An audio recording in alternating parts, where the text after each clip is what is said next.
राधा अष्टमी व्रत कथा। राधा माता गोलोक में श्री कृष्ण के साथ रहती थी। एक दफ़ा कृष्ण जी को गोलोक में राधा रानी कहीं नज़र नहीं आई। कुछ देर बाद कन्हैया अपनी सखी विराजा के साथ घूमने चले गए। यह बातें राधा रानी को मालूम हुई तो उन्हें गुस्सा आया और वह सीधे कन्हैया के पास पहुँची। वहाँ पहुँचकर उन्होंने श्री कृष्ण को काफ़ी भला बुरा कहा। राधा रानी का यह रवैया भगवान श्री कृष्ण के प्यारे मित्र श्री दामा को बिल्कुल अच्छा नहीं लगा। श्री दामा ने उसी वक्त बिना कुछ सोचे समझे राधा रानी को पृथ्वी पर जन्म लेने का श्राप दे दिया।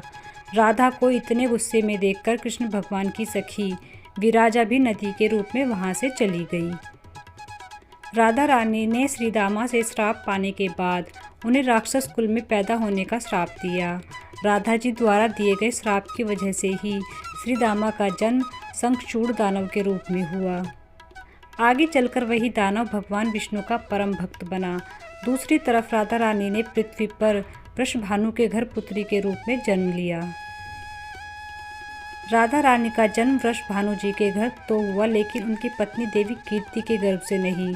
दरअसल जिस समय राधा मैया और श्री दामा ने एक दूसरे को श्राप दिया था, तभी भगवान श्री कृष्ण ने कहा था कि राधा, आपको वृषभानु जी और देवी कीर्ति की पुत्री बनकर पृथ्वी पर रहना होगा। मनुष्य के अवतार में आपका एक वेश्या से विवाह होगा। वह मेरे अंश अवतारों में से ही एक होगा। इस तरह आप पृथ्वी पर भी मेरी बनकर रहोगी, परंतु हम दोनों को बिछड़ने का दुख सहना होगा। इसके बाद कृष्ण भगवान ने राधा जी को मनुष्य योनि के रूप में जन्म लेने की तैयारी करने के लिए कहा। संसार के सामने वृषभानु जी की पत्नी गर्भवती हुई। जिस तरह एक बच्चा दुनिया में आता है, ठीक वैसे ही देवी कीर्ति का भी प्रसव हुआ। लेकिन असल में राधा माता का जन्म देवी कीर्ति के गर्भ से नहीं हुआ था। भगवान की माया से उनके गर्भ में वायु भर गई थी। देवी कीर्ति ने इस वायु को जन्म दिया। इस दौरान उन्हें प्रसव पीड़ा हो रही थी और वहाँ राधा माता के रूप में एक प्यारी सी कन्या ने जन्म लिया। भाद्र मास के शुक्ल पक्ष की अष्टमी के दिन राधा मैया का धरती पर जन्म हुआ था। तभी से हर साल इस दिन को राधा अष्टमी के रूप में मनाया जाता है।